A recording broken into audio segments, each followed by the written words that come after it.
पहाड़ की चेलीले पहाड़ की बुआरीले कबनी खाया द्विरवटा सुकले कबनी खाया द्विरवटा सुकले ओ रुकमा त्योर बखडू भैंसा बरेली पूजा घ्यो भाबर जानो घाम लागा छो पहाड़ पड़ो। और ये गीत तो पहले समय में बहुत सारे हमारे खेल इस तरह की चांचरियाँ होती थी, अब जो कम हो गई हैं। जी जी। तो फिर उसके बाद फिर विद्यालयों में भी काफ़ी इस तरह की सांस्कृतिक गतिविधियाँ खेल कूद काफ़ी हुआ करते थे। मेरे पिताजी शिक्षक हैं, अब रिटायर हो गए, अभी हैं 2000 में रिटायर हो गए थे।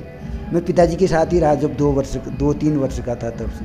तो विद्यालयों में इन दिनों विद्यालयों में ही अध्यापक वहीं रहा करते थे। तो उनके जो पिताजी के जो दोस्त थे वो भी उसमें बहुत रुचि रखते थे। उनके साथ साथ में वो गाते थे होली और इस तरह के भजन वजनों में, तो मैं भी बैठ एजा रे एजा म्यारा दानपुर छबिलो मयालो रंगीला म्यारा दानपुर घ्वाग काकड़ा नारिंगा क्याला दानपुर काफल किलमोड़ा हिस्सा लुखा जाले। नमस्कार, आज हम आपकी मुलाकात करवाने जा रहे हैं उत्तराखंड के प्रसिद्ध लोक कलाकार संगीतकार प्रहलाद मेहरा जी से।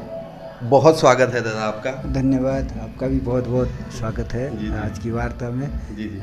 प्रहलाद मेहरा जी वो कलाकार हैं जिन्होंने कुमाऊनी संस्कृति और यहाँ के दर्द को अपने संगीत में पिरोया है, और इनके संगीत को यहीं नहीं बल्कि विदेशों में भी पसंद किया जाता है।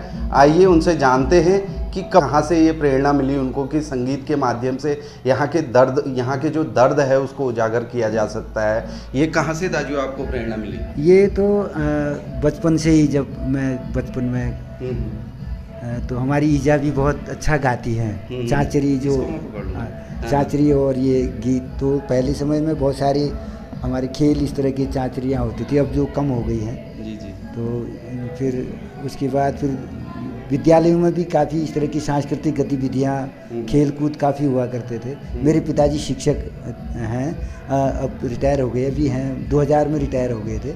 मैं पिताजी के साथ ही रहा जब 2-3 वर्ष का था तब से। तो विद्यालयों में इन दिनों विद्यालयों में ही अध्यापक वहीं रहा करते थे। तो उनके जो पिताजी के जो दोस्त थे वो भी उसमें बहुत रुचि रखते थे। उनके साथ साथ में वो गाते थे होली और इस तरह के भजन वजनों में, तो मैं भी बैठ जाया करता था। तो वहीं से रुचि हुई और धीरे धीरे फिर 8वीं-9वीं में जब आया तो उसके बाद तो फिर मैंने जो उस समय गोपाल बाबू गोस्वामी, हीरा सिंह राणा जी, चंद्र सिंह राय जी, नरेंद्र सिंह नेगी जी, ये सारे गीत उनके रेडियो में आते थे।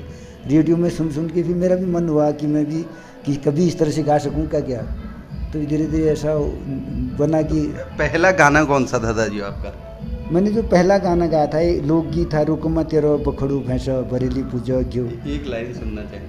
ओ रुकमा तेरो बखड़ू भैंसा बरेली पूजा घ्यो भाबर जानो घाम लागा छो पहाड़ पड़ो ह्यूँ।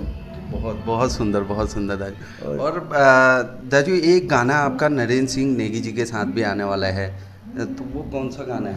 अभी उसका म्यूजिक तैयार हो रहा है। A+ स्टूडियो है देहरादून में, रंजीत सिंह जी उसके म्यूजिक डायरेक्टर भी हैं और स्टूडियो के मालिक भी हैं। और हमारा जो चांदनी इंटरप्राइजेज यूट्यूब चैनल है, नरेंद्र तोलिया जी हैं, वो विद्युत विभाग में हैं, अधीक्षण अभियंता हैं, वीरानी खेत में हैं। तो उन्हीं की चैनल से वो आने वाला है। नेगी जी के साथ बैठ के बात हुई तो एक कुछ ऐसा गीत जो हमारे पूरे पहाड़ को, हमारी यहाँ की प्रकृति को प्रेजेंट करता हो, ऐसा गीत हमारे स्वर्गीय हमारे बहुत कवि, हास्य कवि भी थे और बहुत कवि, नाम मैं अभी बोल रहा हूँ क्या है, शेरदा अनपढ़ के नाम से आप सभी लोग जानते हैं। उनका एक गीत था, पार्वती को मैं तुड़ दिश मेरे मुलुक कदू का प्यार।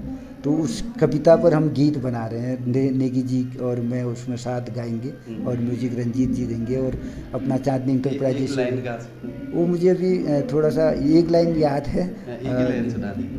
पार्वती को मैं तूड़ा देश म्यार मुलुक कदुग प्यार। पार्वती को मैं तूड़ा देश म्यार मुलुक कदुग प्यार।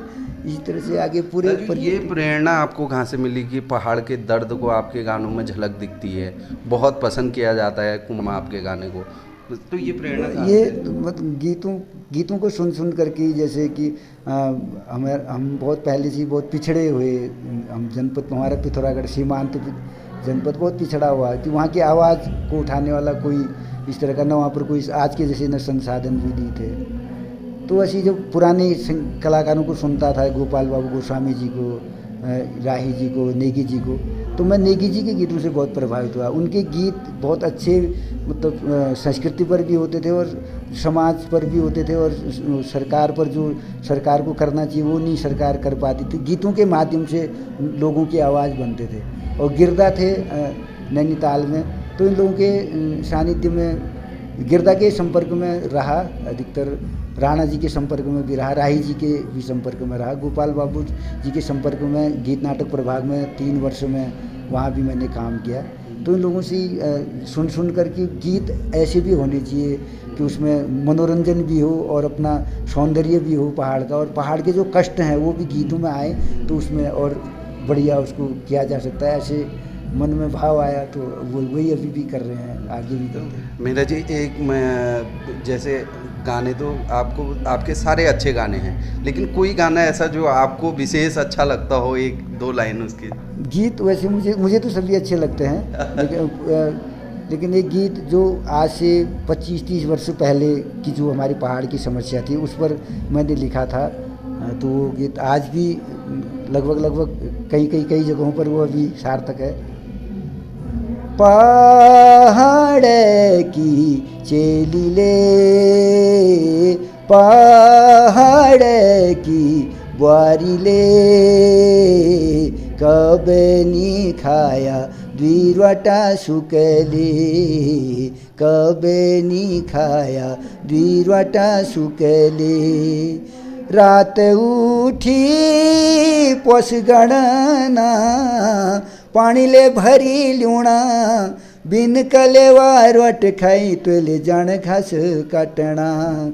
12 बजी तू घर आई, सासू की गाली खाई, पहाड़ की चेली ले, कबे नी खाया द्विरवटा सुकेले।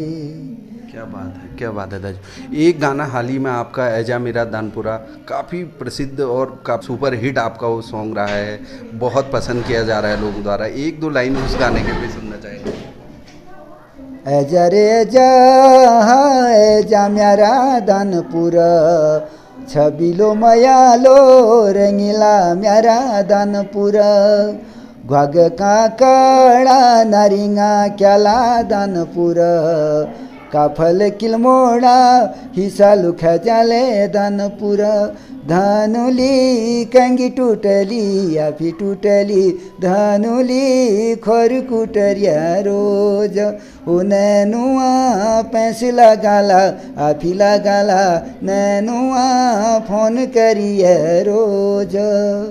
शिखर मुलैना देबा भनार बजेणा, सनगढ़ नौलिंग देवो हई जाया देना, बदिया कोटे में भगवती मैया दानपुरा, ले जाले असीक तू ऐजा मेरा दानपुरा, ऐजा रे ऐजा मेरा दानपुरा, छबिलो मयालो रंगीला मेरा दानपुरा।